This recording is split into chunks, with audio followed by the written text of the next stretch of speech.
The following program is rated TV MAL. It contains strong language and is intended only for mature audiences.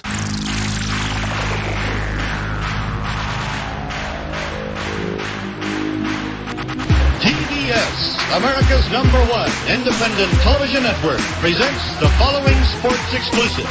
You're listening to Basically a Sports Show. Follow us on Twitter at Basically Sports. Subscribe to our podcast on iTunes. And check out every episode of the show at basicallysports.tumblr.com. Now here's your hosts, Zach, Greg, Mike. And this is Andy, and you're listening to Basically a Sports Show. All right, here we are, bass number 561. Mike, hello. Zach is running late because imagine this, guys. Traffic in Southern California is a little bit tricky right now. He's gonna die in his car. So what are the odds, right? Yeah. And it's not even gonna be an accident. He's just gonna die of old age in his car. Fire at 92, having never gotten off the what they call it, the 410 or whatever it is.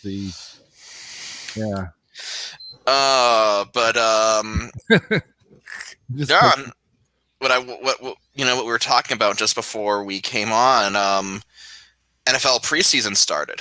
Yeah, I watched my Cleveland Browns play the Jacksonville Jaguars in a Clash of the Titans. Clash of the Titans, preseason Jaguars Browns football doesn't get any better. Not only that, but even better, none of the starters played for the Browns. So it was really exciting. Case Keenum and a bunch of guys I've never heard of marching up and down the field. I will say this. If the Browns defense, whatever version of it was on the field, can play nothing but third stringers, they're going to be killer all season long. It's going to be amazing. Well, we'll see if that ends up. Here we go. Chaos Blast already on us about the CFL. We need to watch more of it. He's probably right about that. No, you all do. The CFL is amazing. Are you there, Andy? Everything good? Yep, I'm here. I'm shell shocked from the. And there goes Mike. Jesus, I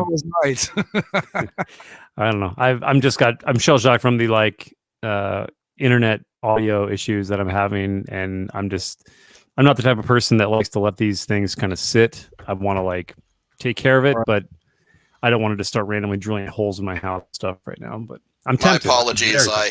I clicked the wrong button. So we've all been there. Yeah. I watched about 30 minutes of the Bears preseason game, most of the first half, I guess. And how does Justin Fields look? He looks good. He looks like he could handle starting. So okay, because from the Bears fans that I know, one of them is proclaiming that the Super Bowl is theirs.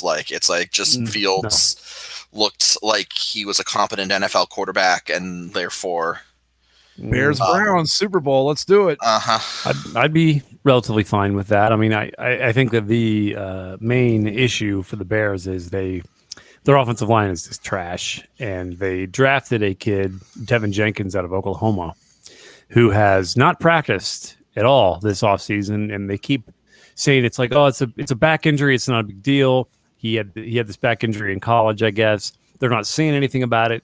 They won't say if he's had surgery. They won't say anything. He's day to day, and yet they've just signed Jason Peters, who's nearly 40 years old. And is this injury Chicago pizza related? No. Funnily enough, though, the starting center for the Bears gained 30 pounds this offseason. And well, there you go. It's all that cheese. He said Lou Malnati's pizza helped him gain most of that weight. So he's slugging pizza down.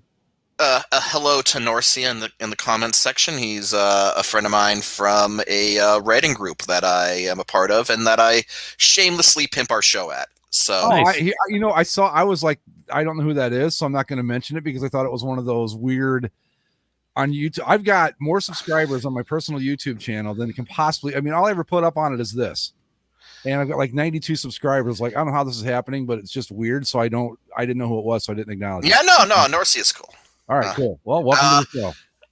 But yeah, the reason why I wanted to talk about preseason NFL football is shockingly not because of the quality of play, because But You weren't using Division III college level action, Mike? Come on now. Look, man. All right, if I wanted that, I would still, I had my Apollos for that, and they took it away from me. So, no. The reason why I wanted to bring it up is because the Bucks actually played the Bengals in the preseason. So we got to see the Bengals' new uniforms in action. And I will say this. There are things about it that I would have done differently. I don't like the number font. And I think that the pants, they really overthought the pants. The pants design should have been really simple. They overthought it. And it doesn't look as good as it should. That being said, on the whole, the Bengals look like the Bengals again. It was startling how much, at least at a glance, those uniforms reminded me of the uniforms they used to have back when they looked good. It's not an exact 1-to-1, but it was really refreshing to see because the Bengals have always had, in my opinion, the best helmet in the NFL, and now they've got uniforms that they can wear with them again that look good. So yeah, and I wanted to share actually something because I shared this in the chat. I shared this in our group text, but might be worth looking at on the show, specifically because this was a Bucks-Bengals game. Got some before and after pics. So this was the Buccaneers. This was a Bucks-Bengals game from a few years back. Hold on a minute. I'll do so one of you guys will have to share. My internet is fucking trash. Let me see here. Share. Let me get ready real quick here, Mike. Share screen, and we want Chrome tab. We want Bucks. Is that it? I think. Nope, this one. There we go. Okay, you ready? Here we go. There we go. Is it there? Yeah, there we go. Take a look at that disaster. Yeah, that's pretty bad. And now this was this past weekend. All right. 1 second. Let me stop that one. I'm not as used to doing this as Andy is, so it takes me a second here. Chrome tab, image, there we go. Share. That looks a whole lot better, doesn't it? Look at that.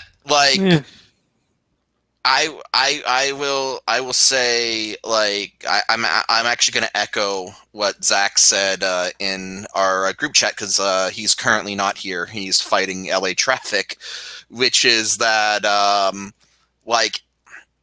this looks like an old picture. This looks like what the Bengals have been wearing for years, and that their previous ugly ass uniforms were just a fever dream that we all collectively had. These do look better. I'm with you. There's a couple things I do different. I know Andy has a real problem with the pants, right? Yeah, I mean the pants. These are the wrong pants for the set. I don't know why they wore them. I thought these pants were for the orange top, not the. But I guess they want to mix and match whatever. But yeah, wrong pants. I don't mind the pants with the white road uni or the orange alt, but come on, this is the wrong. Wear the right pants. That's all you need to do. You don't need to. I mean, I shouldn't be upset about it, and I'm really not. It's just obnoxious. I mean, the thing that I always come back to with this is that there are a few things that I would have done differently on this Bengals set, but I just look at what they had previously. Sure. And it's just it's not a perfect uniform, but God, it's such an upgrade. Wait a minute. So I've been looking at this wrong. Maybe I fell asleep or something, but this is the primary white pants, I guess. Yeah, I think we talked about that when these came out, that these were going to be the primaries, and we all agreed that it made no sense because look, what they have is another set, but I could swear there was a set that matched that black jersey better than I get, you know what? Like I said, they overthought the pants design, and I guarantee you this was a Nike thing. They couldn't just make simple tiger stripe pants. They couldn't just do that. They had to do something weird and stupid. And this is which is why I really want to have been like a fly on the wall when the Bucks went to their current set, which is just the old set. Like, I just want to see some Bucks executive angrily browbeating a Nike designer who just is like, "Can I add some shards of color to the pants?" No, go back to what it used to be. Like this would be fine if they. Oh, go ahead. Sorry, I was just gonna say, being in the room with Nike with the Bucks uniforms would have been like in the saddest meeting ever. They would all be so disappointed. They like every time they try to talk, like the Bucks representatives, like, no, we did it your way before. Like training a puppy. It's like, no, you can't. No, stop. No. Well, the main reason it bothers me more than anything is because on the helmet you have stripes. There's no stroke to them at all. On the shoulder pads you have stripes. There's no white stroke or anything like that. And the numbers, yeah, they're white with an orange stroke. But then you go to the pants, and it just feels like a bizarre element that doesn't match either of the. If they just filled in that panel to be black in the background with they can leave the stripes as they are, leave them orange, but fill in that panel black and just have it go to the sock. And here's Zach. Yeah, that would look good. I think I agree with that. Hello, Zach. Zach. Okay. He's in deep meditation, contemplating the Bengals uniforms. Formulating an answer on the important question of pant stripes. Zach, are you there? I have a feeling he's probably angrily hurling a headset across the room and why the hell won't this work? Oh, we'll leave him in there. He'll pop in any minute here. Yeah, he'll jump in. Yeah, but I'm with Mike though. I mean, these do look so much better than what they were wearing before was just, it was like Nike run amok. There he is. Hello. He did not fire. Yeah, I don't know what that was about. I was plugged in. My mic was lit up. Everything seemed to be fine, but StreamYard had not recognized it quite yet. But hello. Hey, we're just talking about the Bengals. We finally got to see their new uniforms on the field over the weekend, and there's a picture on the screen for you. Yeah, they look fine. All right, there you go. Yeah, it's like I said in the chat. Like you look at both those teams, you look at both these teams, Tampa Bay and Cincinnati, and it seemingly looks like that they just never changed uniforms, and that the alarm clock numbers and side panels of yesteryear were just a fever dream that we all had to live through. Yeah, and so now it's just like correcting what was done wrong years ago. Yeah, how many teams that have done that? Hold on. Well, so what? There's I want to go back to as far as the Bills. Like when the Bills had those horrible Navy uniforms, that wasn't Nike, but that was a disaster that needed course correction. Those Bills uniforms, you know what? They will always have lights out to defend them. Oh Christ. Okay. But I mean, like that was a prime early example of when a team that should not have went super weirdy, trendy. It's swap. like, yeah, you're the team for Buffalo, New York. Like you should always have pretty simple, basic uniforms, right. And blue collar, industrial, not fancy.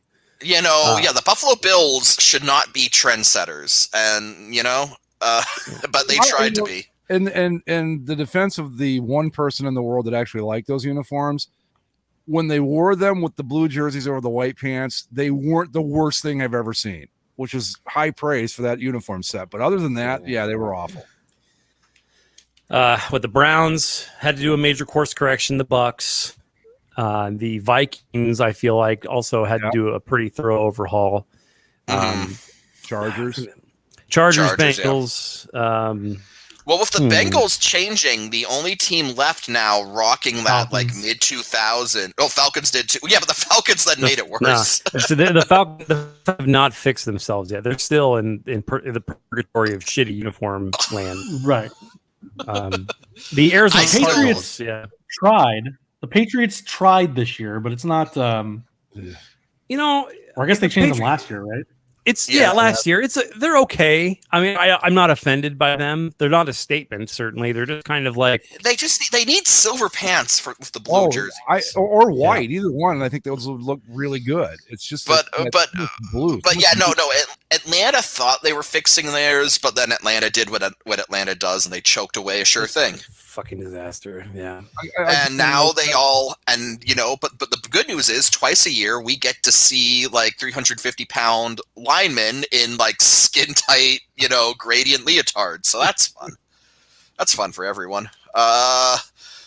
But no, I think like if you actually look at the mid 2000s trend of like panels and pipes everywhere on uniforms, the only teams left are like the Broncos, who originated it, and then the Cardinals. They're the only ones left. Yep. I don't know, man. The Broncos are. I feel like they're almost trapped in this identity now. It's one of those, like, it reminds me a lot of when the Toronto Raptors changed their look. They went like really streamlined in the late 90s, maybe early 2000s, and the Broncos felt like they did the same thing, where it's like, we're going futuristic. We're going to have these big, thorn panel looking things and just uber modern with the logo. And I feel like they can't escape it now. They won two titles. The Broncos can't go back now. No, they won their Super Bowls. They had Elway won his Super Bowl in that look. Peyton Manning obviously won his, right? Yeah, that's what I mean. Like, think of all you want of Elway of the 80s. Elway to Mike and I's generation will always be, wearing those big Nike stripes and helicoptering in the end zone. Yeah. Oh, that like I say this as someone who like loves to hate John Elway. That helicopter play is just classic. Yeah. But that's what the Broncos are now. So if people are going to say, "Oh, the Broncos should go back to their classic look," it's like, "Oh, the Super Bowl winning look." Yeah, but classic look. Yeah, but I mean, to Andy's point, with like the Raptors in the late '90s, early 2000s were like, we're going to get rid of all the zigzaggy pinstripes and the giant cartoon dinosaur. It's going to be red and black and white, and it was kind of it took getting used to, and then it took some getting used to, but then like right when people were starting to appreciate like the old purple, the purple stuff again, like in kind of like a nostalgic way, like they went and won a championship, and so now it's like, that's not where I was. I meant like the Vince Carter, Tracy McGrady era, like the black on the back and the purple on the front, like those two tones. I feel like that two-toned look actually pulled off what the Sacramento Kings tried to, but did it better. Well, the reason I say that is because it felt like this was going to be the uniform template for every team going forward. That they're going to look at the Broncos and go, okay, so we need like monochrome uniforms with like side panels. And it kind of was, because the Bengals kind of tried to do it. The Vikings tried to do it. The Falcons did it. Like, everything had to be this weird kind of overcooked. Bills, Chargers, yeah. Cardinals. They all did. I mean, the list goes on. And I think I hope what's happening with Nike is that they've kind of understood that, like, less can be more. But also it's like, what sells is the stuff that like is timeless. Like, it sells a hell of a lot better than stuff that's like clearly dated, except for Atlanta. But see, that's the thing is, I think we see this especially in the Nike era, where like they do have a fair amount of hits, with going simple, but then there are teams like Jacksonville where they went far too simple, or the previous Jacksonville one, which was also Nike, where they had the gradient helmets, which was right. Well, yeah. But then you also have teams like, say, the Rams and Falcons, where on the whole, fairly simple looks. There's not a whole lot to them, but there's one big design element that really kind of shifts everyone's perception of it, whether it's the gradient numbers on the Rams uniform or the big ATL on the Falcons uniform. Garbage time. Yeah, but overall, the trend is color blocking, simple, streamlined designs, but everybody's trying to still keep their stamp on it. So either you go full retro, a la the Bengals and the Bucks, or you go, I don't know what you want to call it, futuristic, classic, like the Rams and Falcons have. Well, like again, if the Rams and Falcons, it's a really it seems like simple solutions, and I don't want to get into like because so many of these discussions of how you could fix bad uniforms get ridiculous. Like I remember when the Bucks had the alarm clock uniforms, and people would post, "This look could work with only like 5 tweaks," and all the tweaks they made just made them like the uniforms they had before. And so it's like, well, like how salvageable is this look then? But you know, with the Falcons, with the Rams, I think like just a little bit more restraint on the part of like Nike or the team or whoever made these final decisions would have gone a long way. Like you just needed someone to go, yeah, we're not gonna put gradient numbers on the home uniforms, or no, we don't need giant ATL, you know, across the front of these uniforms. Like it just took a bit more restraint, and I think then you know you could have something. But the problem that I tend to have with Nike is that like they tend to push things just to push things. Like they tend to be like, okay, we want a futuristic look because we want a futuristic look, not necessarily because it's the best look. It's because they have some weird design philosophy that won't just let them pick the more obvious option, which to me is all kinds of backwards. But I agree with that completely. They just sometimes push it. It's like the Jurassic Park thing. You were so busy trying to figure out if you could do it, you never stopped to think if whether you should or not. But yeah, I think there's credence though that the like I feel like with something like Jacksonville or with the Rams, they're what Zach said. The elements they're adding are, well, I mean, it just takes a mild correction. It doesn't take a complete overhaul.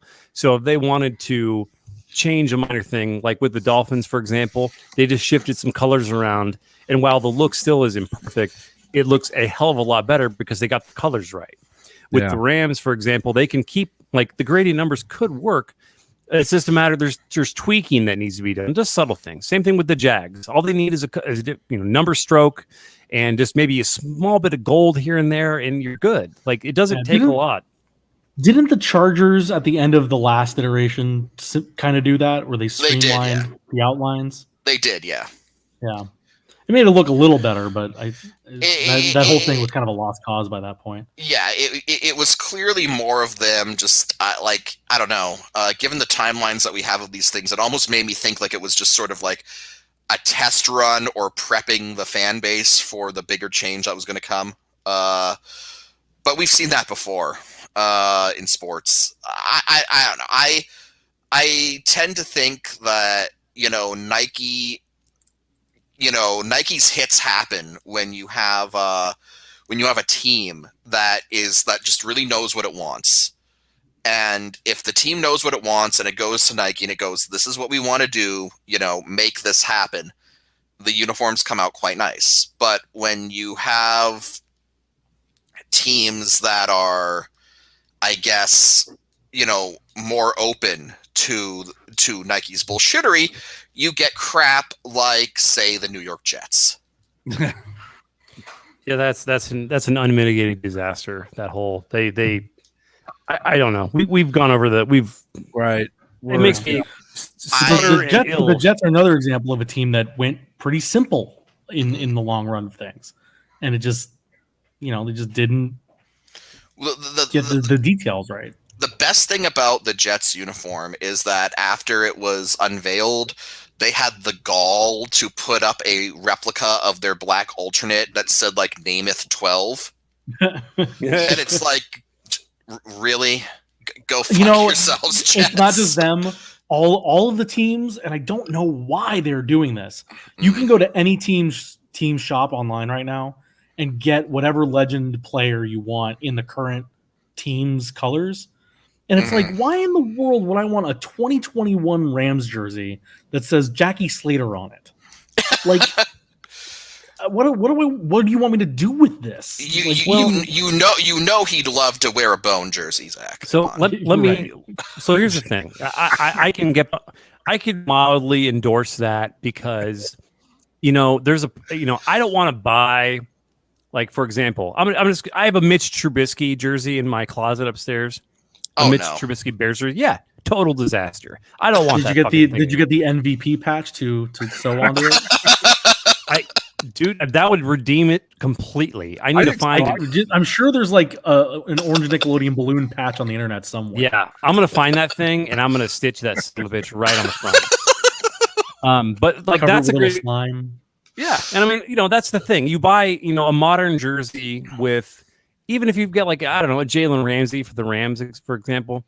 It's like, yeah, Jalen Ramsey, he's pretty good, but like, he may have some horrible rape scandal come out about him or something, and suddenly that jersey is you know what I mean? That jersey is suddenly fucking disaster. Like, I don't want to wear this horrible shit. But then it's like, well, let me go buy a throwback. Like those couple of months where we all thought, Tom Brady and Peyton Manning were going to be caught running a cockfighting ring because it just seemed like everyone in the NFL was breaking laws. Well, but to understand, it's like, these like longtime fans may have a pile of vintage jerseys, but they want a new one, but they don't want it with a name that's like kind of a roll of the dice. So, it's like, how many people have a Jared Goff jersey right now that are just kind of like SOL? Well, that I think that is the downfall of the football jersey, is that you can't get it without a number. And this is why hockey is the superior option, really. Well, for example, I was watching some CFL action over the weekend, boys. Woo! Red black. And because I would assume it's because of the hockey culture of it all in Canada, but there were more people in the stands wearing uniforms without names and numbers than there were wearing names and numbers. That is a thing. Most CFL jerseys you buy will be blank. Like you have to specify. Wild. It's basically just like buying a green shirt. Yep. Yep. Well, when I first started wearing jerseys, this is a long time ago, but you just got it with a number on it. That was it. There was no name. Imagine that in the NFL. Imagine if that was a thing in the NFL where like it was just common to buy jerseys without imagine buying a Raiders jersey like that with no number. No, with no name or number. Like, you gotta have a number. But you're just buying a black T-shirt with a Nike logo on the sleeve. It's a black T-shirt. It's made out of different material, and it cost me $300. It's a black suede polyester T-shirt with the word Raiders under the collar and a swoosh on the shoulder. That's all you get. No, I get it. Like, buying a football jersey blank is really weird, but it's also strange to me that that's part of the CFL's fan culture. That's just part of what makes the CFL what it is. I thought you could get them with just numbers with no names. You're talking. You can. Like the default. The thing is that the default option in the CFL is always going to be blank jerseys, and then if you want to pay extra, you can have them customized, and you can get them with a name and number, or you could just get them with a number. It depends. Like it's up to you, but the default option is going to be blank. Yeah, because I've got jerseys. Well, I mean, I've got a Phillip Rivers jersey. That'll become a throwback here in a couple of years, so I'm okay with that. I've got Kurt Warner Rams jersey that'll become a throwback, but I've also got like Andy. Unfortunately, I have a Derek Anderson Browns jersey. What the fuck am I supposed to do with that? Yeah, turn it into the QB jersey. Turn into what? To me, as a football fan, I think jerseys like that, hopefully you didn't invest too much into them, but no, it was like 20 bucks. When it comes to the expensive jersey, I try to make sure the Rams jersey I got is Aaron Donald, and it's like, okay, I know I'm not going to mess up getting an Aaron Donald jersey, but I think that's why some of these the cheaper football jersey is the way to go sometimes, because like you said, these guys could get injured and get cut or whatever, or be Johnny Manziel. So. Yeah. I can't tell you that I still to this day see people wearing the Manziel jersey from the previous Brown set. I'm like, man, that's just sad. It's just sad. There's nothing good about any of this. No. A horrible jersey with a horrible player. I'm sorry you spent all that money. Yeah, my Trubisky investment was a in the white heat of passion and excitement for when he was drafted. I was like, I got to get behind this. I love the number 10. It was one of my favorite like Madden numbers, and I was like, fuck it, I'm just gonna. Yeah. Now I look like a fool, but if I get that MVP patch, oh, that's chill. That's a great. Then it's all coming around. I didn't realize Zach had sent me a picture of the Saskatchewan. Oh yeah, that's what a Saskatchewan jersey looks like with nothing on it. Yeah, no, and that's and that is what most fans will buy. Like, yeah, get out of there. 140 bucks. Good God, for a blank jersey. For a blank, yeah. Customized is $229. Although remember, this is Canadian, so it's basically lunch money. Oh shut up.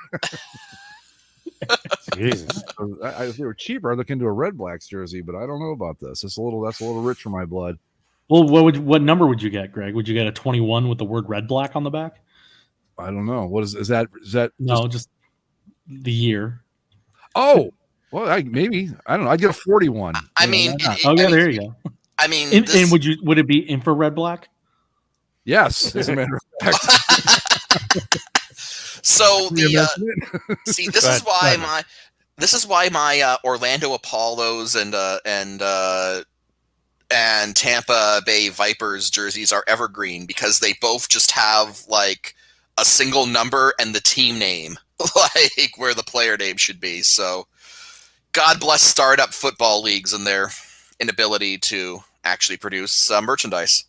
Well, anyway, so just to kind of wrap this up, so our final grade on the Bengals jerseys or uniforms, excuse me. I'd say a solid A-. Yeah, 7 out of 10. Yeah, 7 out of 10 is pretty solid too. That's what I'd go with. I'd say like a B minus, somewhere in there. Yeah.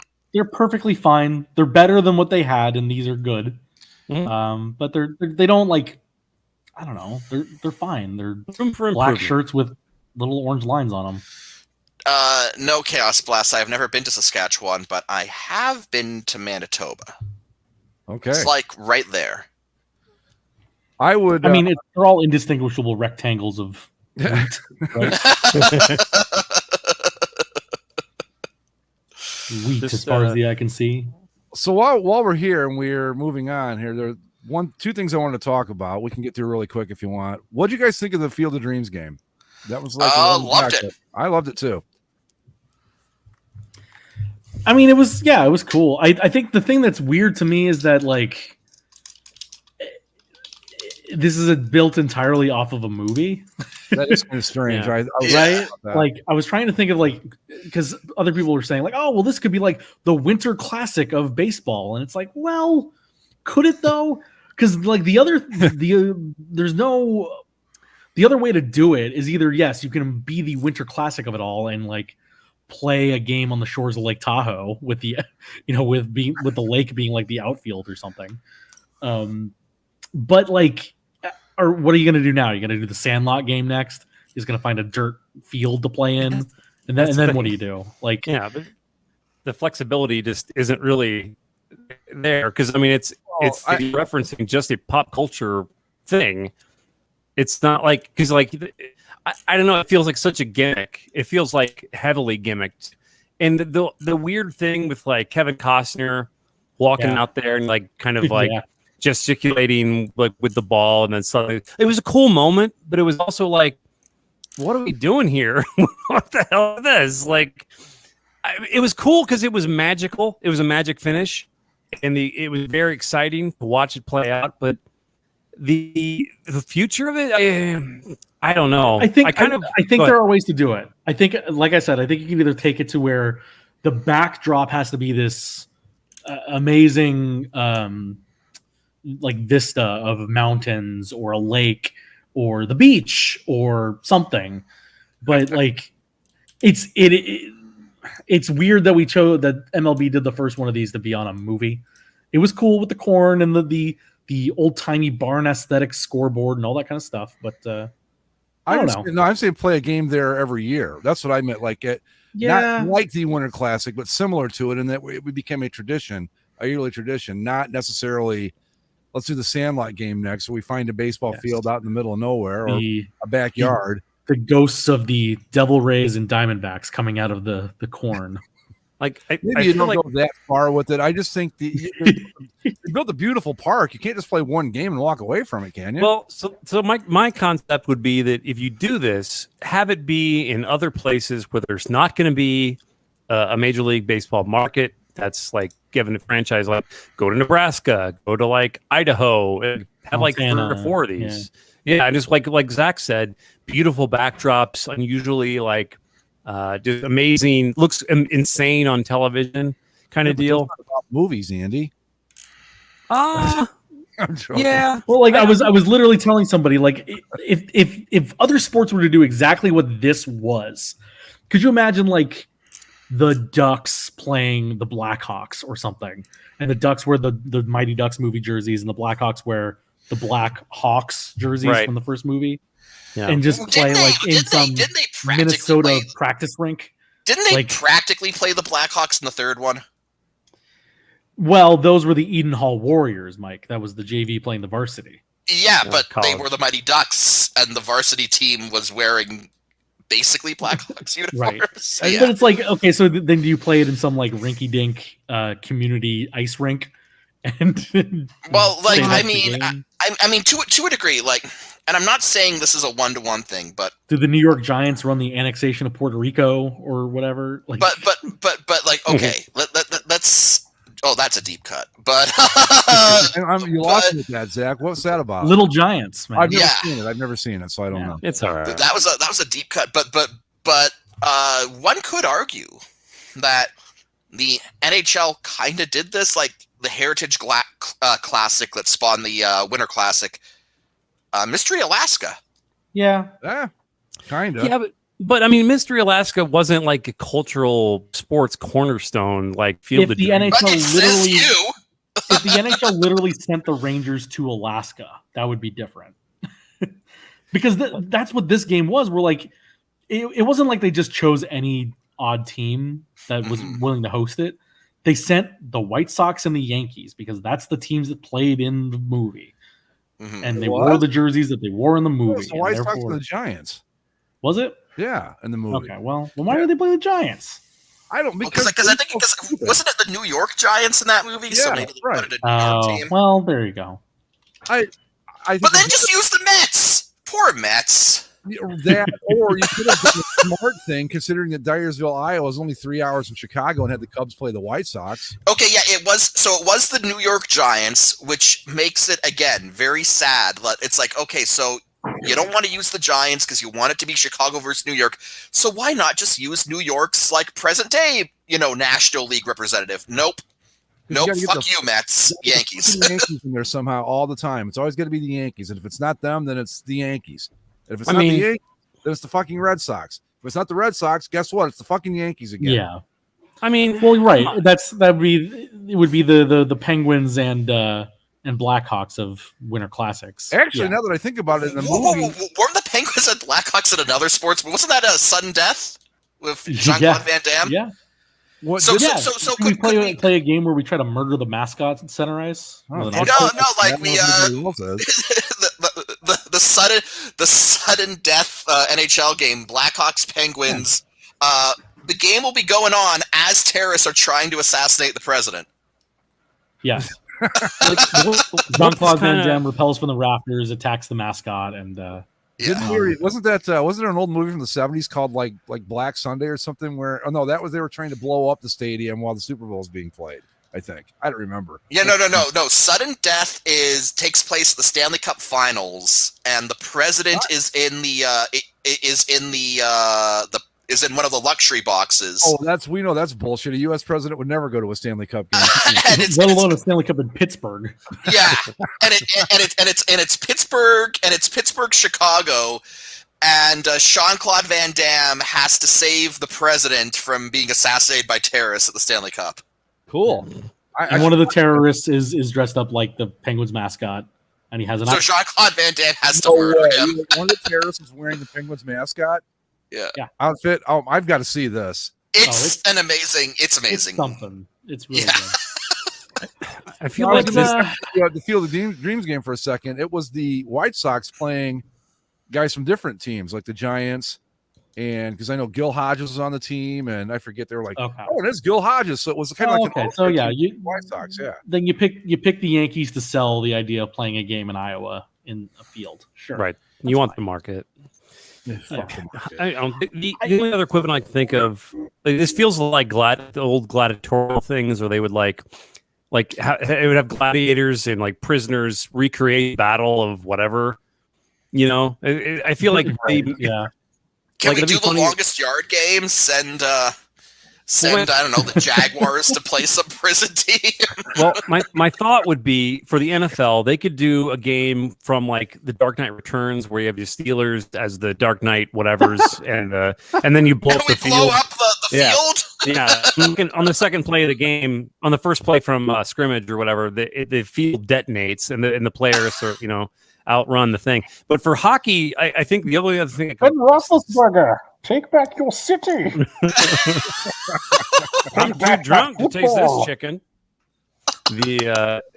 But like the only thing that came to mind was like recreating the Miracle on Ice game, where you have like American players versus the Russians. I feel like that wouldn't end well this time. I feel like the Russians would kick the shit out of Team USA. But I mean, I feel like they did that as of, I don't know, 10, 20 years ago. They used to do this, North Olympic America athletes versus the world. from Russia. Yeah, the All-Star game was North America versus the world when the Olympics Back in were the day. first when they were first going Yeah, to the Olympics. because 98 was the first year that they let NHL pros play in the Olympics, and it was massively popular. So the NHL was like, how do we get in on that? Oh, well, we'll turn the All-Star game into like a mini Olympics. And we had North America versus the world. Apparently, what a time. originally it was going to be Team USA versus the world. Hell no, we need Canada. We need those Canadian Oh, players, and then damn they it. realized that it's like, oh, we're going to put Americans against the best of like Russia, Canada, Sweden, and the Czech Republic. It's like, no. We don't want to lose 13-1. Let us have Canada too. Maybe 13-0. Who knows? But I will say would this. have lost 13-0. I will say this about the North America versus the world thing. As artificial and dumb as it was, I really liked those uniforms from the first 2 years. I don't remember them. Yeah, they got a little weird with it. I didn't love the because they tried to do the European soccer thing of having the goalies wear different colored uniforms. Yes, odd. I actually had a Team World goalie jersey. Traitor. Cool. I got it because I liked the collars, because like they gave Team World right. like polo collars. Polos. Yeah. What the fuck? You know, Okay. like they really tried to make the here's a link. This is more or less the jersey that I had. If you look at the private chat, you'll notice that like they've got like polo collars. They tried to really make the world team look like very European. They gave them the polo shirt collars, and then they put like the names under the numbers on the back. I can't make that any bigger. That's right. Sorry. Yeah. What year is this? From? 2000 and 2001. Those were the 2 years that they used these. Okay. I'm bigger. I don't think it's only 4x300, so no, I'm not going to be able to. Here, I'm going to put a picture in the chat here for you. This one kind of a mildly better representation of what they look like. They're pretty damn weird. All right, let me get to that one. Yeah. Yeah. These are funky. I don't know. I like them. Like, I guess this is my unpopular opinion, but like, I want to see that in the NHL. Not for everyone, just one team. Dude on the left looks like David Lee Roth when he was young or something, kind of a little bit. That's Teemu Solani, but Yeah, David Lee Roth, same thing. yeah, you can definitely see it a little bit better on the other picture Andy sent over. But yeah, such a odd. Like I understand understand these leagues doing these gimmicks, but to go all the way back to what started this, the Field of Dreams thing just felt a little too. I got a better shot. Go ahead, Zach. Just a little too kitschy. Of like, it's just so weird to me that they chose for their first foray into a Winter Classic-esque game. They chose to go with something based off a movie, and so much so that they had to have Kevin Costner lead the procession and do all the things. Are you going to do one for the Natural, and we're going to have like exploding lights at the end of the game? Actually, what weird. The Natural is one of those movies that I feel like I should like, but I just can't bring myself to like it. You know why? Because it sucks. That's why. Okay. I was Greg holding no. I'm trying to be diplomatic. I'm trying to be like, I like the concept. It's just not for me. Greg's like, it fucking sucks. It did. I mean, if you sit down and think about that movie, it was fucking ridiculous. I mean, it was just. So this guy comes up. He's like 35, 39. Fuck Robert Redford. No, I mean, it was not a good. It was well shot, good production value and all that. But as far as the story goes, it was fucking idiotic. I'm sorry. It was just, I never liked that movie. I think it's the most overrated baseball movie I've ever seen. And I'm with you, Mike. It's like, who cares to do The Natural? But I think with Field of Dreams, it's got such a.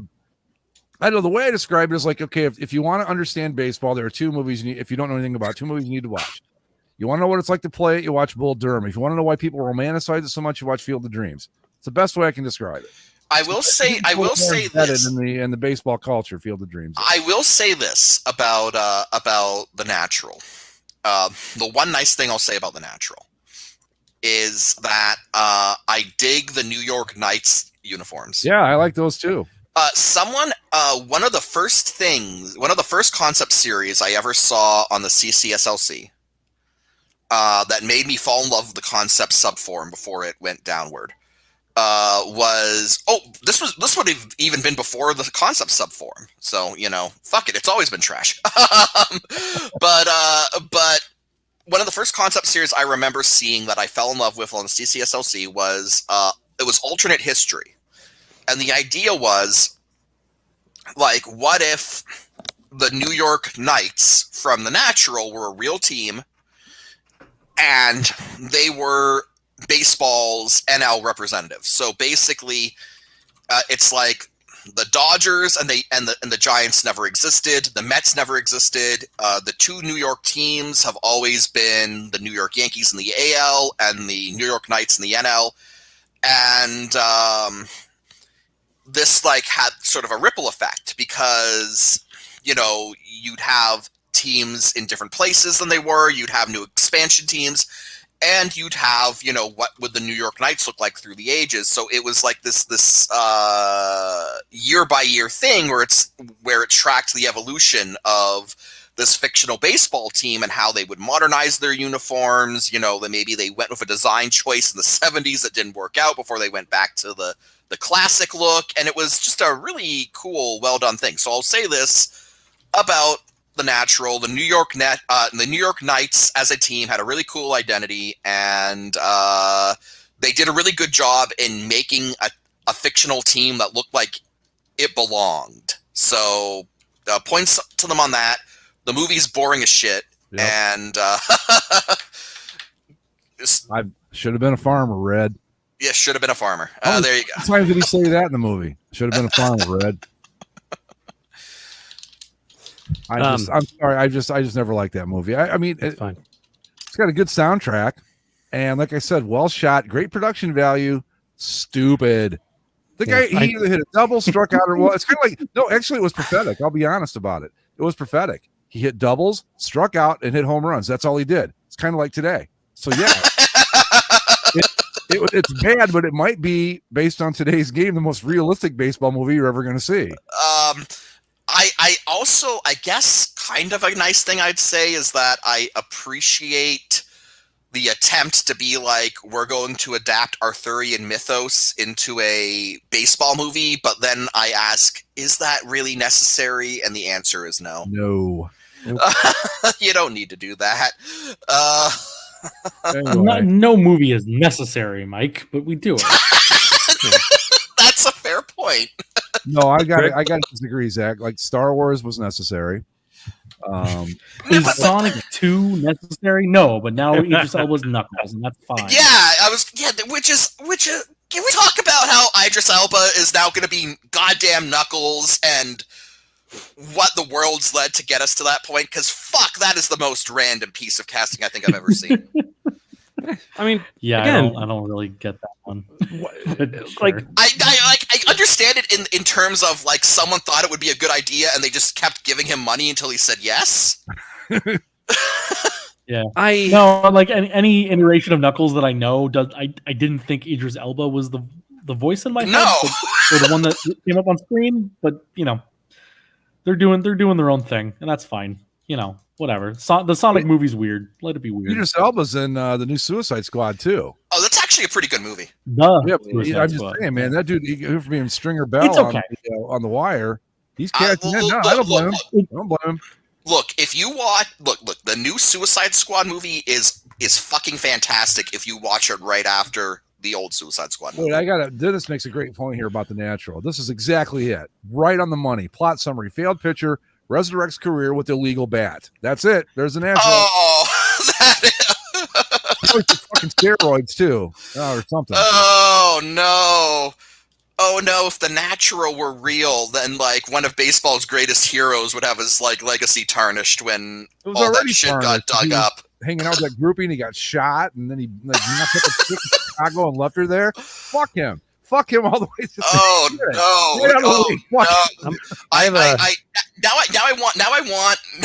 want there to be I want there to be a sports journalist in the world of The Natural based off of Greg, who's got like the Stephen A. Smith hot takes. I'm just saying that's your hero, the guy. This is your hero, ladies and gentlemen. A fraud. First off, he got involved in some shady gambling shit with the Whammer on the train stop. Okay, what that other dude. There's that. Then he goes and gets shot hanging out with a psycho groupie, knocks up a chick in Chicago, leaves her there, and then he comes back to the major leagues under a mysterious new name. And this is a hero. Fuck you, Rohan. Anyway. Okay. Probably Greg has thoughts on The Natural, folks. I'm just doing that's all just for show, but I mean, I really don't. I don't. It's not a terrible movie, but as far as baseball movies goes, it's really on my list. See, the whole thing with me and why I said what I said about it is that I like baseball, and I like old timey baseball, and I really like the romanticism around baseball, and on top of all of that, I like Arthurian lore. And so you'd think The Natural would be a movie where it's like, oh, okay, like this would be right up my alley. And Check then all the boxes. And then I watch it, and it's like, this movie sucks. Yeah. No. I think I'm going to irritate Greg with what I'm about to say, but no. That's all right. I do not like Bull Durham. You know, in all honesty, I loved it the first time I saw it because I played baseball for a long time. Like, hey, they're just like us. And now I can't watch it. I just can't. Oh, yeah. So, I mean, it's just what we've learned here, ladies and gentlemen, is that there are only two good baseball movies. And those baseball movies are The Sandlot and Angels in the Outfield. Hey. Major League. Major League's problematic now because the logo's racist. So cancel culture. It's done. Flush it down the toilet. What about A Kid in King Arthur's Court? Daniel Craig's in that movie. Wait a minute. Yes? Daniel Craig's in it's like one of his first ever acting credits. It's hilarious. Daniel Craig. Wow. Google it. All right. I'm gonna look it up. Good baseball movies. All right. Moneyball. And we've talked about the flaws in it, but you can't look at it. You can't go into it going, okay, it's not exactly historically accurate because then it ruins. Well, my thing is that it's like they try to build up this like underdog story. They don't even win anything. Yeah, that I guess. Yeah, Congratulations, you still lose to the Yankees. You know what? I'm beginning to think there aren't any good baseball movies. I like The Sandlot. I haven't seen there is Sandlot, Major League. Rookie of the year. Major League. Rookie of the Year is good. Yeah. I've got problems with Major Yeah, League. Rookie of the Year. And I'm not even talking about like Wahoo and all that stuff. That's whatever. I don't think Major League is that good or that funny. Sorry. I like it's the story of kind of whatever. I like, and there's certain things that haven't aged well, but there's a lot of great quotes. Like it's a very quotable movie to me that still makes me laugh. Like pissing on Doran's contract.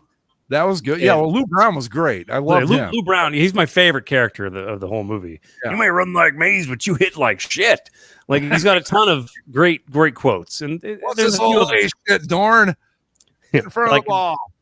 This guy here is dead. Well, cross him off then. Like there's a lot of funny moments. I mean, I get it. Like I watched it just earlier this year, and it's aged okay. I mean, there's definitely like parts where it's like, hey, people wearing like, native face paint in the crowd and all the, Cleveland Indians references. That's just. I mean, that's just for picking the Indians. That's not. You want to know what? I don't know if that's a movie. You want to know what? I'm not for. I am actually 100% against Orwellian-style historical revisionism, but just because it would piss off a certain segment of people on Facebook, I want them to just like edit the shit out of that movie to change it to the Guardians. It'd be like go in and Lucas the shit out of that movie, turn it into the Guardians, and just watch the world burn. Do like a really bad job of the season. Yeah, no, exactly. Where like it's like you're right on you're right on a character's face when he says Indians, but like it's clearly like don't even try to match the voice either. Like it's Guardians. Well, hey folks, it's time to Guardians. This is baseball. Exactly. Go ahead, Zach. And instead of like trying to think off the top of our head, MLB.com ahead of the Field of Dreams game, Will Leach, you remember him from Deadspin days? Yeah.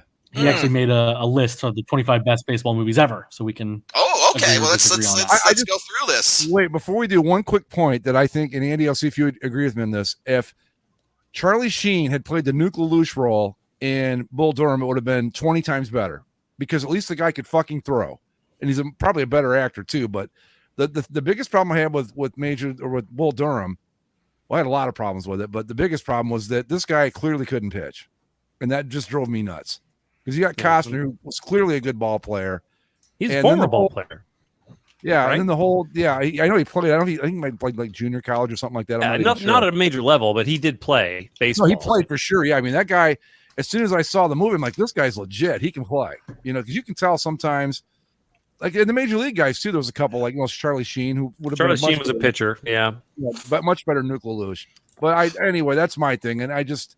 But yeah, Bull Durham, I loved it at first. Now I can't watch it now. It just drives me nuts. It's not as good as people remember it. Do you got the list pulled up, Zach? Go ahead, Zach. Yeah. Okay, what do we got? Number 25 is For the Love of the Game. Oh, forgot all about that one. That's all right. Needs to be higher. Yeah. 24 is Cobb. Oh, yeah. 94. Tommy Lee Jones plays Ty Cobb. It's a little high for me, but hey. I mean, it's like serious actor does famous person bio. Like that's Oscar bait most of if it's anything. Yep, but I agree. Yeah. Carry on. Number 23 is 61. The Roger Maris, Mickey Mantle. Put that higher for sure. That was good. I enjoyed it. I never saw it, but I saw it a bunch of times at Blockbuster. Never picked it up. What's the dude's name? Was in all the 80s movies. I can't think of his name right off the top Billy of my Crystal? head. No. The young guy. Crystal? Was it Michael something? Anthony Michael Hall? Is that right? Anthony Michael Hall. Just a quick story about him in that movie. He threw right-handed, so what they did is they had him wear a backwards uniform, and they just filmed him backwards, and they turned him around and made him mighty forward, a left-hander. Thought that was kind of cool. That's actually amazing. All right. Yeah. Okay, go ahead. 22, Angels in the Outfield. Okay. I love it for reasons, but it is what it is. Yeah. 21, Mr. 3000. Yes. Okay. Yeah. Best baseball movie ever made. Bernie Mac, best baseball movie ever made. End of the list. We're going home. All right. I don't think it's still people give it credit for as a baseball movie, but it's good. But I mean, better than For Love of the Game. Hell no. No way. No. Bernie Mac is awesome. This Fuck is all one you guy's people. opinion. Oh, I love Bernie Mac. I think it was that movie was better than people give it credit for. I mean, it was kind of silly, but it was better than people give it credit for. Go ahead, Zach. 20 was Rookie of the Year. Okay. 19 is 42, the Jackie Robinson movie with I wanted that Chadwick Boseman. It just wasn't. Okay. I've completely forgotten that movie existed. So there you go. Harrison Ford. Yeah, Harrison Ford just Branch Rickey. Yeah, I really think that Jack, you can't do that. Whoa. Okay, Chadwick Boseman and Harrison Ford were in a movie about Jackie Robinson. Yeah. Yes. And I've completely forgotten about it. That tells you how good a job they did. It really, I think Jackie Robinson, you've got to do. You can't do it in a 2-hour movie. There's just too much there. No, that's it's like it's just make it a miniseries. Yeah. There's the garbage trucks. Like a 5-6 season run of his whole life, basically. Montreal. I really wanted 42 to be great. I wish it had been. It wasn't bad, but I really wanted more. It just seemed to go for all the obvious stuff, and I understand that. A lot of people don't know the whole story, but to me, it could have been so much better. And they were great in it. I mean, Chadwick Boseman did a hell of a job. I forget who the guy was that played the reporter. He did a good job. Harrison Ford was solid as Branch Rickey, but it just didn't hit the levels I hoped it would. Go ahead, Zach. Number 18. This is from 1957. So tell us all about it, Greg. Fear Strikes Out. Never seen it. Never heard of it. Yeah, never heard of it. I know it's about Jimmy. It's about former Red Sox star Jimmy Piersall's battle with mental illness. Okay. I know very little about that story, but I've heard of the movie. I've never seen it. Brief interlude to provide a screenshot of Daniel Craig from a kid in King Arthur's Court. All right, here we go. I looked it up. Yeah, it's quite the bowl cut he has. That's a horrible hair. That's James Bond, ladies and gentlemen. Hey man, we all got to eat. We all got to work. We all got to start somewhere, and he had to pay the bills. I get it. Yep. King Arthur's Court is about a youth baseball player that gets stuck through time back to the medieval ages, and he becomes the king or whatever. Okay, is that on the list? I think that. No, I don't believe so. We've gotten far too high in the list for this movie to make it. All right? I'm just saying, that'd be super weird. Well, yeah, because that I think that along with I saw Dennis's suggestion in the chat of Naked Gun. Those are movies with baseball in them. They are not baseball movies. Right. Oh, right. Doesn't someone on the Angels try to kill the Queen of England? Jackson. Reggie Jackson, right. Yeah. Jesus.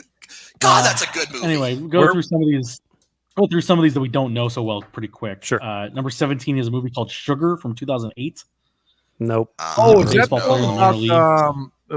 is that a documentary? Is that a dramatic movie? Independent drama. I've heard of it. I've never seen it. No. Number 16 is Damn Yankees, the famous musical. Never seen it. Okay. 15, Take Me Out to the Ball Game from 1949. Never seen it. Okay. It stars Gene Kelly, Esther Williams, and Frank Sinatra. How the fuck? Why is For Love of the Game it's at the ass end of this list behind all this work?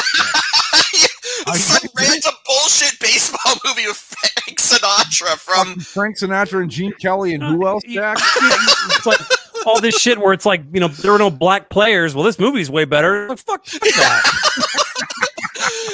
Yeah, this movie from before the game got desegregated ranks disturbingly high.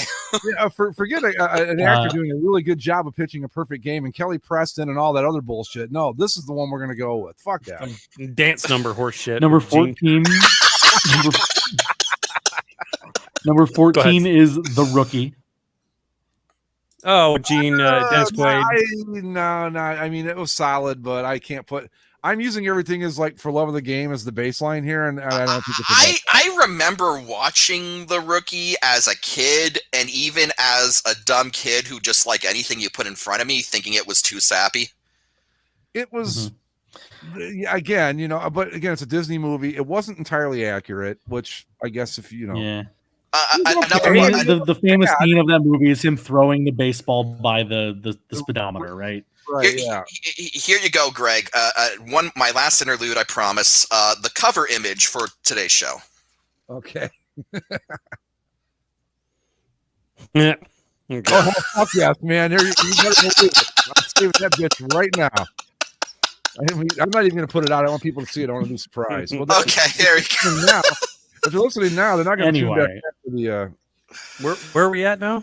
Where are we at? Let's. This is number 13. This is another one that I don't know if anyone's heard of. Billy D. Williams, James Earl Jones, and Richard Pryor. Go along in the Traveling star All-Stars. in- I've heard. They of go this. along in the Traveling All Stars and Motor Kings, 1976. Correct, yeah. Period piece about the Negro Leagues. It's pretty good. It's solid. It's watchable for sure. They were like a barnstorming team. There you go. There's this week's cover for the podcast version of the show, guys. All right. Yeah, Bingo Long. and Number Traveling 12 is pretty solid. number 12, Bang the Drum Slowly, Robert De Niro. That movie sucked. It was just. I've never seen was it. a funeral dirge. It was fucking horrible. The movie name is familiar, but I've never watched it.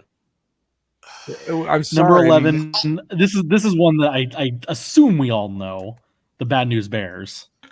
Oh yeah. Sure. Yeah, that's I'm fine. going to say something really embarrassing right now. I have never seen that movie. Really? Sorry, Well, no. you know, okay. I shouldn't even say really because so many of these movies actually have the same reaction from me, where it's like I haven't seen this movie, but I remember seeing it at Blockbuster. So Yeah, I mean, I really need to sit down and watch it one day. The original with Walter Matthau and the kids and all that. What, you don't like the It was Billy Bob Billy Thornton Bob was the Thornton. remake. Right, right. I'm indifferent to it. I get the pop culture references to it, but it's kind of, I don't know. It's sort of like an older version of some of the movies we grew up in the 90s, like The Big Green and the Mighty Ducks and things like that, where it's just, guy misfit team of kids kind of deal. It's all Which is granted, it's fun. The Mighty Ducks is one of my favorite sports movies, but it's like if you've seen one of these movies, you've seen them all. You've seen Little Giants, right? Sure. You've seen. Yeah. All right, go ahead. Number 10 is Major League, which we've discussed. Okay. Number 9, Everybody Wants Some, 2016 movie by Richard Linklater about what it means to be on a college baseball team. Yeah, it's a sequel to not a sequel, but like the follow-up movie to Dazed and Confused. I've never seen that either. I've heard it's good. Okay. Yeah. Number 8, The Sandlot. I might have to go a little higher with that. I love The Sandlot, but I also haven't seen The Sandlot since I was 12. So, Dude, You're killing me. You gotta watch The Sandlot. Sandlot's a great summer movie, Well, no. I love The Sandlot. It's just that I haven't seen it since I was a kid, and I'm kind of afraid of ruining those memories. So I'm. It's not ruined. It holds up. It holds. Okay, that's good. If you want to see my life in the mid '70s, watch that movie. That's it. That's why I love it. It's perfect. That's what we did every day. Played baseball. Pretty darn perfect movie. Number 7 is The Natural, which we've discussed at length. The 7. You know what? Hot Number. That movie is not as good as For the Love of the Game. Not even close. Not even fucking close. There, I said it. All right. Go ahead, Zach. Well, interesting thing that's noted here: the director changed the ending of the original script to let Roy Hobbs be the hero that Robert Redford played him as. Well, the book has kind of a more resonant finish. He gets hit in the head with a pitch and dies. He strikes out in the book. He doesn't hit the home run. He strikes out. Yeah. You know why? Because he's a hack fraud. With that, and because he knocked up a girl in Chicago. He had an illegal bat, and he fucked around and was in gamble. That's why. All right. Number 6 is Moneyball, which again, high. It's good. I don't know. I think I might go higher with Moneyball. Yeah, you know what though? I think it as a movie, it's a very good movie. Like it's extremely good. But I think we as sports fans are also too colored by the fact that we know this team did jack shit. Yep. So it's like it's hard because I do love the movie, but like there's also that part gnawing at the back of my brain whenever I'm watching it. Like, yeah, but Scott Hatteberg sucks. Yeah. Didn't Miguel Tejada play for this team? And where's Eric Chavez? Well, that's what they mentioned. Right. They ignore Jermaine Dye. They ignore Miguel Tejada. They ignore Barry Zito. They don't tell you about the star power that they have. Yeah. They don't say anything about it. They didn't tell you about those guys. It shouldn't be above Sandlot. I mean, that just feels wrong. It feels wrong. But there's going to be. Go ahead. It is an overall probably better film than Sandlot, so I get it. But. Right, from a filmmaking perspective, sure. But the guy's criteria on this one is maybe up and down. But go ahead and finish up here. I didn't read the criteria. I don't really care to read the criteria. That's fine. Number 5 is 8. Number 5 is 8 Men Out, the Black Sox movie. Okay, it's all right. The cast is stellar, but it's not greatly acted. It's sort of it's weird. Like you'd think that it's one of those movies if they remade it now with actors who are actually like want to act and like give a fuck and not just like do coke and hang out and just shoot a shitty baseball movie. Like I feel like it'd go a lot farther, but they had kind of a who's who of young talent in that movie that none of them really did their part to make it that good. I mean, it's from a historical standpoint, it's good because you learn about an event that probably most fans don't know about, but it has remake written all over that son of a bitch. They could do a whole fucking miniseries on HBO about it, and it would be worth it. It's good shit. Yeah, and you know what I didn't like about it? There was too much of that. Hey, Joe, what do you know? What do you know? Stuff like it was just like I mean, maybe they talked like that back then, but it wasn't necessary to bring that to this movie. I think they did talk that way back then. Maybe they did. I don't know. Everyone just talked like a 20s gangster all the time, except for David Strathairn, who was very slow and like. I just watched the movie. I don't know. I'm not going to go like down that rabbit hole. Was that number? That was number 5. That was 5. Number 4 is Field of Dreams. Ooh, and number 3, Pride of the Yankees from 1942. About Lou Gehrig. For its time, it was okay. You guys seen it? No. For its time, it was okay, but it is a cheesy. The best thing I can say about it is Gary Cooper really looks a lot like Lou Gehrig. That's it. I mean, it's cheesy. Yeah, and the actor they got for Babe Ruth is really good too. Yeah, I think it was Babe Ruth, right? Yes. I mean, even John Goodman's The Babe was better than some of the shit of this list. Yeah. Like I don't know. Go ahead. I would number put 2 Cobb, as far as movies goes. Cobb is better than Pride of the Yankees, and that's not very good. I mean, Pride of the Yankees, like I said, for its time, fine, but whatever. Go ahead, Zach. Number 2, I don't know why you guys are complaining about the rest of this list because there's no crying in baseball lists. Oh, A League of Their Own. Damn, that's fine. You know what? I'd almost be okay with that being number 1. Yeah, same here. That League of Their Own, man. This is probably like every time. Oh yeah, dude. Like I was when I was working overnights, I had nothing to do, and I was just watching kind of bars on a graph change every few minutes. It's my job, so I was pretty fucking bored. So I threw on League of Their Own, and I mean I'd seen League of Their Own like 6 or 7 times at least by that point. I've seen it a ton of times, but as I watched it, and by the end when she's like in the museum with the other girls, I was fucking sobbing and just like, both, brother. It gets me. Like you said, Greg, it just gets and me now every time. now I'm imagining Andy's coworkers coming in. It's like, what's going on? Some of my eye, not crying. I'm totally not ashamed to cry for fucking League of Their Own. That movie's got some. No, me either, man. And you know what? Maybe it's just us, but that just with them getting that Hall of Fame exhibit and all that to me is just like fucking. Oh my god, it gets you right in the heart. It's beautiful. Yeah, great movie. Yeah, great movie. Number 1, again, something we already talked about, and not gonna please you guys, but I think it's up here. Bull Durham. Yeah, that's always number. I feel like that's like the consensus number 1 for baseball movie like lists. It's always it's Bull Durham. It's Major League. It's one of the two usually. The thing with Bull Durham, like I said, if you want to get real insight, I don't know how much organized ball you guys play, but if you play enough of it, all that shit that you see in that movie, some version of it happens. Mm-hmm. I mean, it was very realistic from that standpoint. So, so was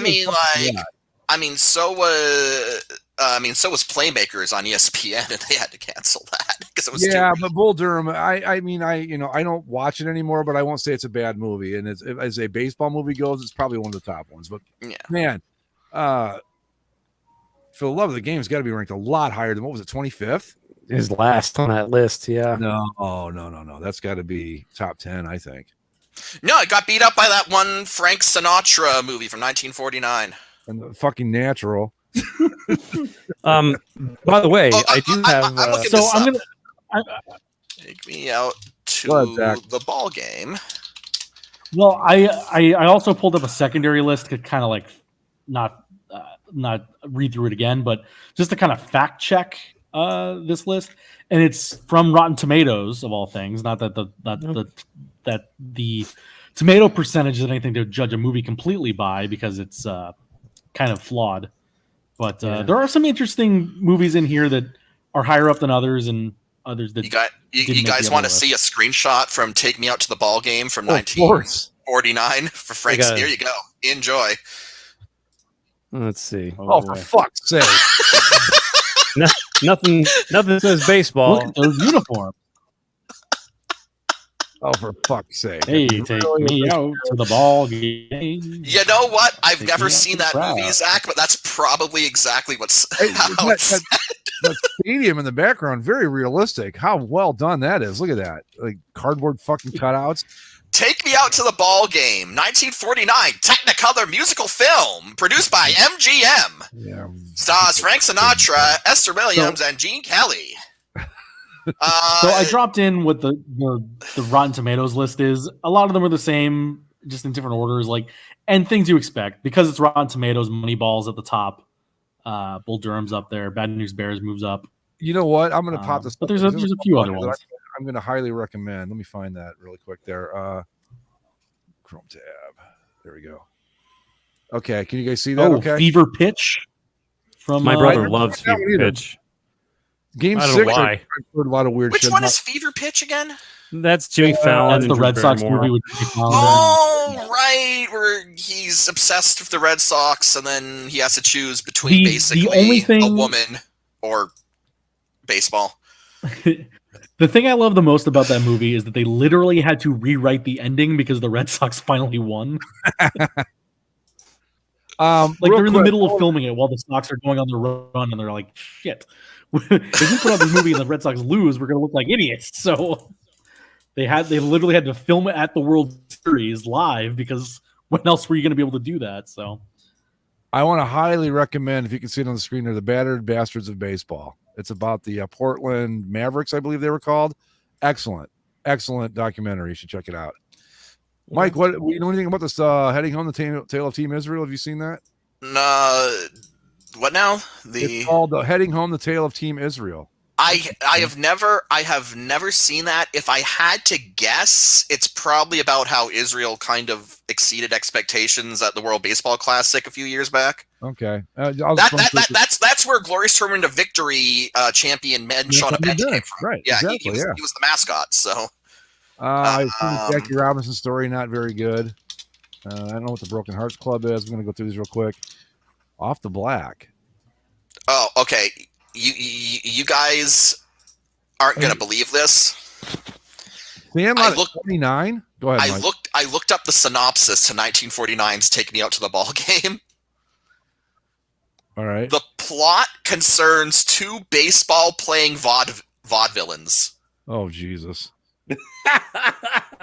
This is back when all movies were the same. It was always like, a singer and a dancer get on a misadventure where they're about to get, one of them's about to get married, and then they, to a woman that doesn't love them, and then via a series of hokey events, they end up finding the woman that is clearly meant to love them. They sing, they dance, and they also have something in the background. In this case, it's baseball.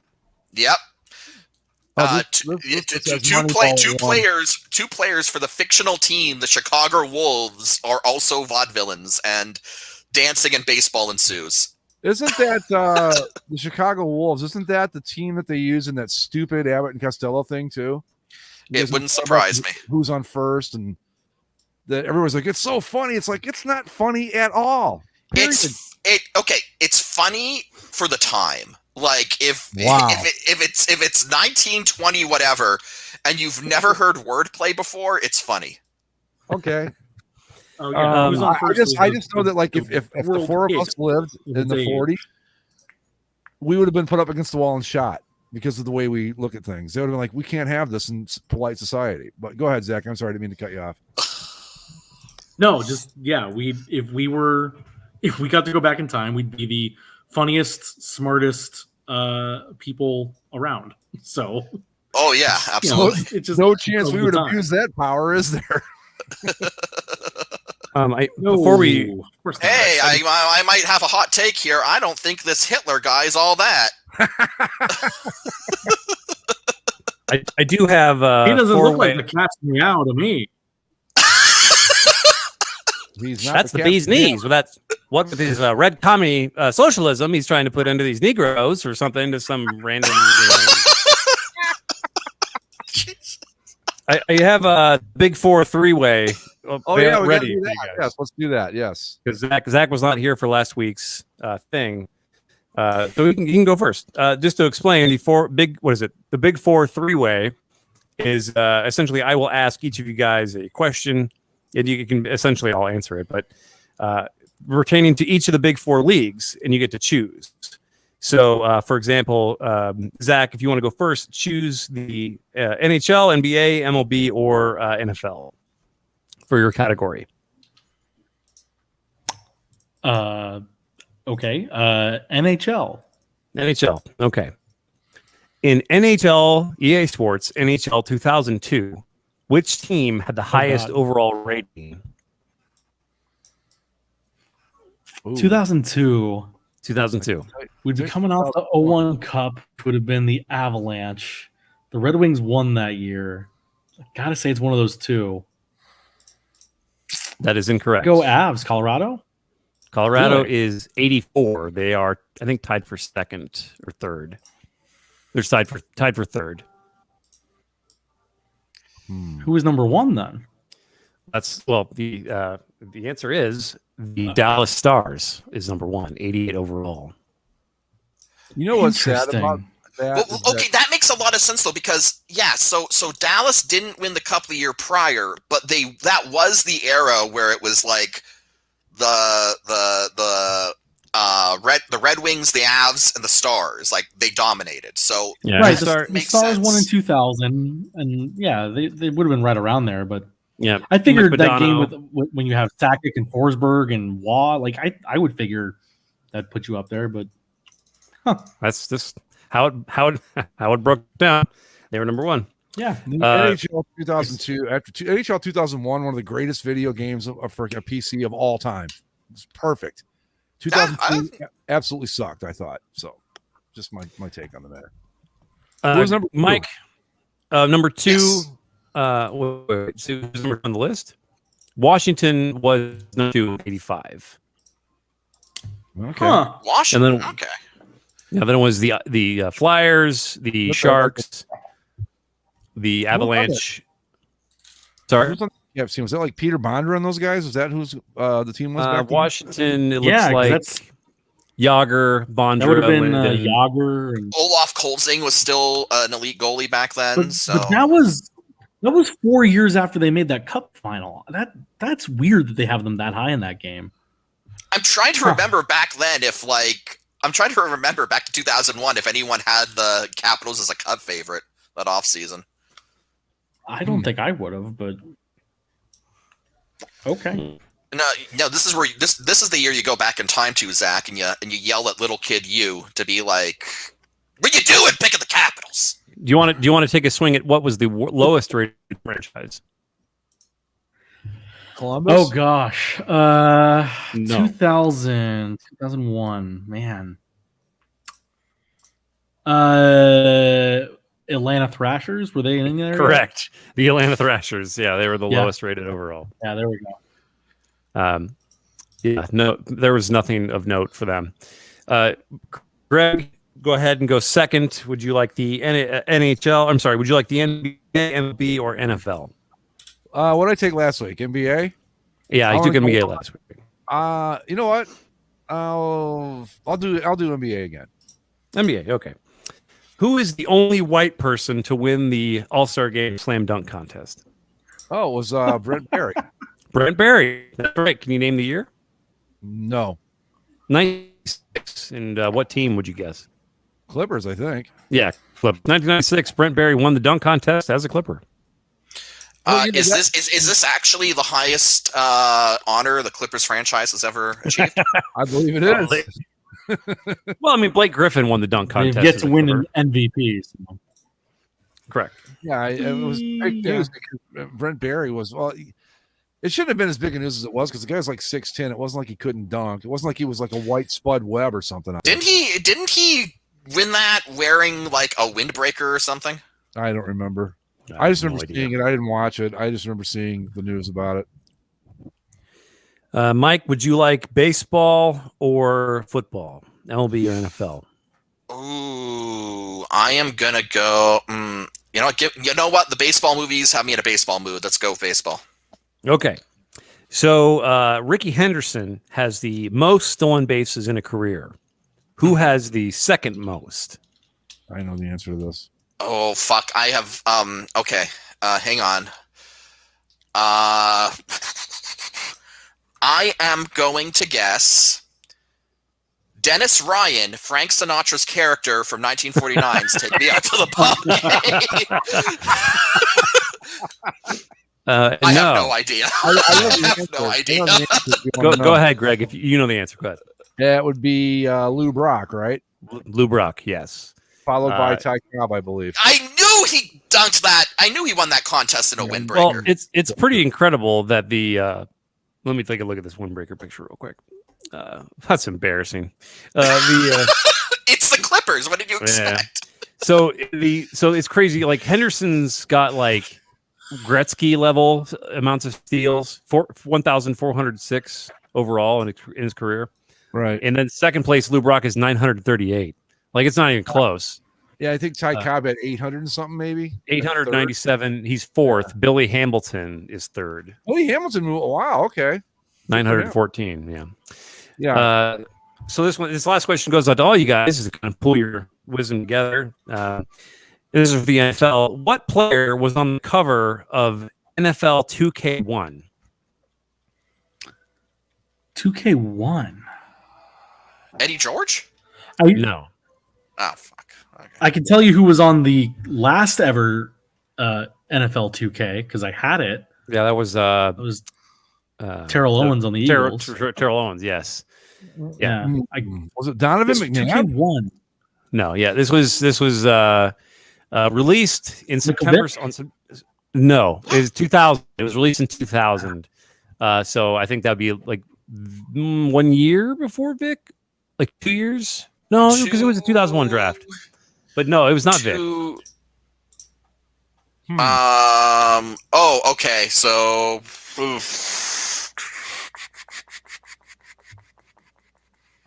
2001. Randy Moss. Randy Moss. Very good. Right. Randy Moss. Oh, nice. All right. Nice. Well, there you go. Yep, that's all I have for Big Four three-way. The little trivia game that's going to take the place of big yikes and yeet and shit until I have internet that is civilized and steady. So, yeah, Mike. Last week, what'd you get? Oh, it was the name of the D-backs mascot, which Yes, D. Baxter. D. Baxter, correct? Yeah. Yes. Yeah. So that was fun. The baseball movie thing was cool. We should do that more often. Not with baseball movies, obviously. But... I don't know. What about basketball movies?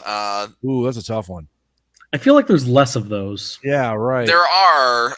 There's the one. And the ones that stand out are like Space Jam. What's the one with the kid who becomes an NBA player? Like what? The kid? Are you talking about the Kevin Durant movie, Thunderstruck? No. Let's see. What? God damn it! I'm trying to think what it. Air Bud? No. There's no rule in the book that says a dog can't play basketball. Well, I mean, there was no rule in the book. Like Mike. That's it. Oh, Jesus. It stars Little Bow Wow. I know. I remember that movie. Yeah. Well, yeah, I'm basketball movies. I'm thinking, okay, you got that one. You've got Hoosiers. Space Jam. People want Space Space Jam Jam on the list. Eddie, the movie with Whoopi Goldberg. Eddie, right? Which is on no one's White list. Men Can't Jump. Yep. White Men Can't Jump. Blue Chips. And High School Musical. The fish.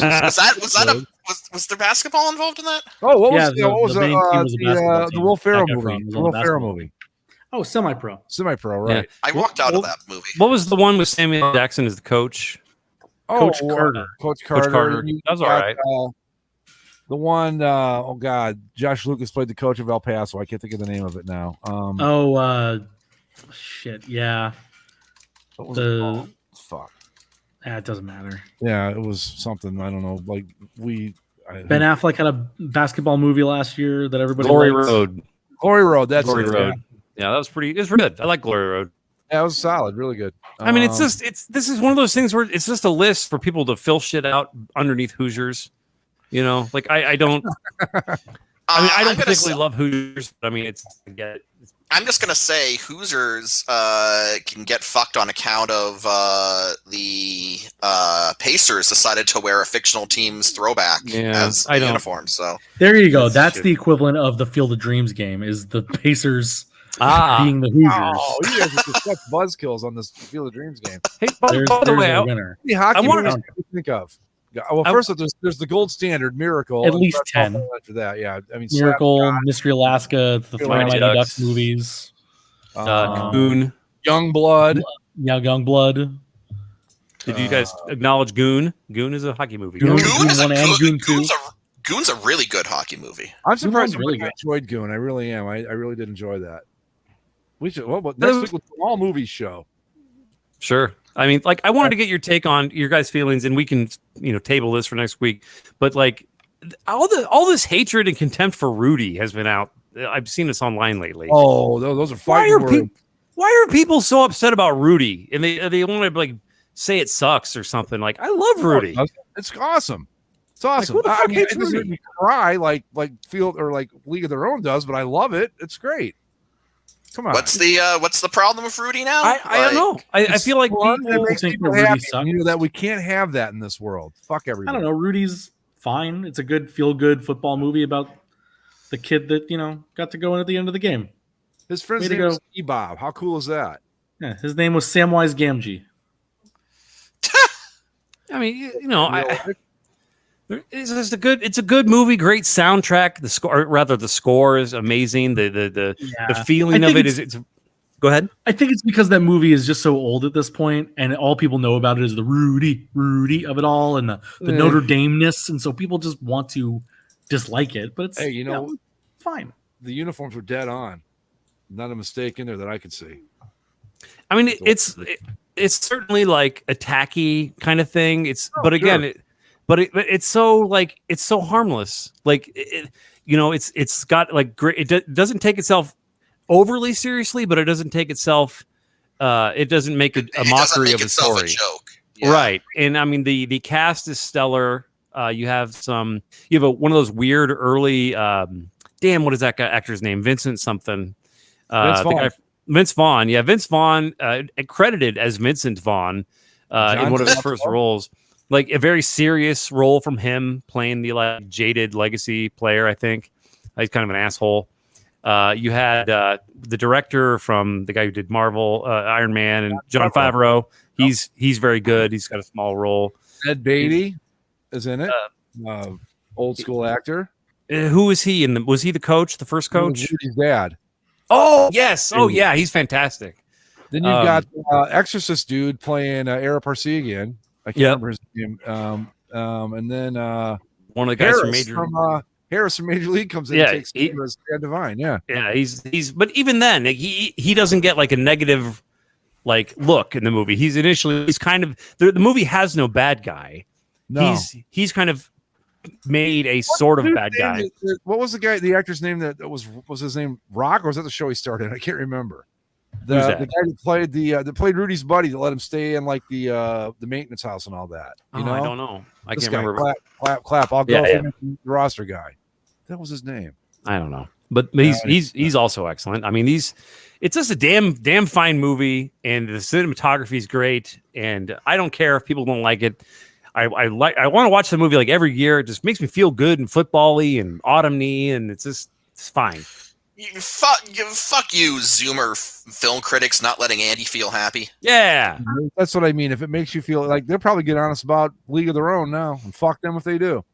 League of Their Own, man. One of the best redeeming parts of League of Their Own is John Lovitz at the beginning. Yeah, and I learned the term pickle tickle from him. because he says I'm gotta go home and see the wife and get a pickle tickle, and it's just like, like you don't even need to put that shit in there. He probably just made it up on the spot. Yep. But he's fantastic. Yeah, that movie is so good. God, I'm gonna watch it. I'm gonna watch it here the next couple of weeks. I love that fucking movie. Yeah. So but next week we'll do some like maybe football movies next week because we get Okay. how close to the NFL season at this point. 2 weeks, 3? 2 weeks. Well, short preseason. It's going to be. We had the first yeah, preseason games over the weekend, so Yeah, and we've only got. We're only getting 2. So 17 regular season. Oh, we're only getting 2. three preseason games. oh, 3. Okay. And 17 regular season games. Boy, isn't that going to be fun? The biggest season ever. Well, you know what this means, guys. We could get like a 6-11 NFC East champion now. Mm. Is that One can better only than hope. 10? You know what? I didn't want to get greedy, but we were so close to a 5-11 No, last year. we dared to dream last year. And But I tasted it. I want it. Here's a question: Is 7-10? Is that like get us where we want to be? Because it's basically 6-10, but with one more win. I don't think it does. I think it's got to be 6 wins. So 7-10, you still have the 10 losses, but that's just 7-9 from last year, right? So we need 6-11. I was so ready. I was so ready to buy the hat, and no, we were denied. But that's okay. Can't have good stuff. Just like with Rudy. Anything else? Well, yeah. Was there anything else we wanted to get to before we get out of here tonight? I thought there was one more thing, but I can't remember. I don't have anything, but whatever you guys would like to discuss, we got a little bit more Got time. anything? Oh, well, you know what? We haven't gotten to the SEC thing yet, but we'll have to do that next week too, I guess. Well, yeah, we can wait till a little bit. There's more stuff developing every day. You know, you have the it's Pac-12 an and ongoing. ACC. Is it the Pac-12, ACC, and Big Ten trying to form an alliance to like the NWO Wolfpack? Yeah. Yeah, no, it's basically late '90s WCW, but college football. Who's the Hollywood Hogan in this situation? Is it Chris Saban? It's Ohio State, just because it always is. I don't know. Ohio State's like the Kevin Nash. We'll have to get next week so we can get into the details of it because I have not been following it as closely as I'd like to, but I think we should really get into a little bit of that because it's gonna. Sure. This is going to be. What are we going to end up with, Zach? You figure what, like the giant SEC and the giant everybody else, and then like the MACs and the Mountain West and all that are just on their own? No, I think all of this is just more steps closer to college football Super League. Because, like, I mean, if you're Vanderbilt, I guess what's the difference between finishing 13th and finishing 18th in the SEC? So I really don't know. It's going to reach a breaking point where either the elites break off to form their own thing, or I think you just kind of whatever's left of the Big 12 either assimilates into the Pac-12 or Big 10, and then you're probably just stuck with 3. I'd say 3 conferences because it's too big to do anything otherwise. I hope that the SEC, and this is probably unlikely, but I hope that when they build this thing up to the monster they're trying to make it into, that everybody goes 7-5. Every single one of them. Look, we didn't expect this. Let's save some bullets in the chamber fist. I do want to do a little research to have something more to add. All right. So on that, well, then we'll get back to that next week. Maybe we'll talk some more movies and all that stuff, and we'll see what happens. So if we're done, we will call it a night and do the plugs and get out of here. If you guys are cool with that. Sounds good. Sounds good to me. All right, then we will see you all next week. Remember to follow us on Twitter at Basically Sports. Subscribe via Apple Podcasts, Spotify, Stitcher, the YouTubes, and wherever fine podcasting is sold. We will see you next time. Adios. All hail SEC Super League. So long.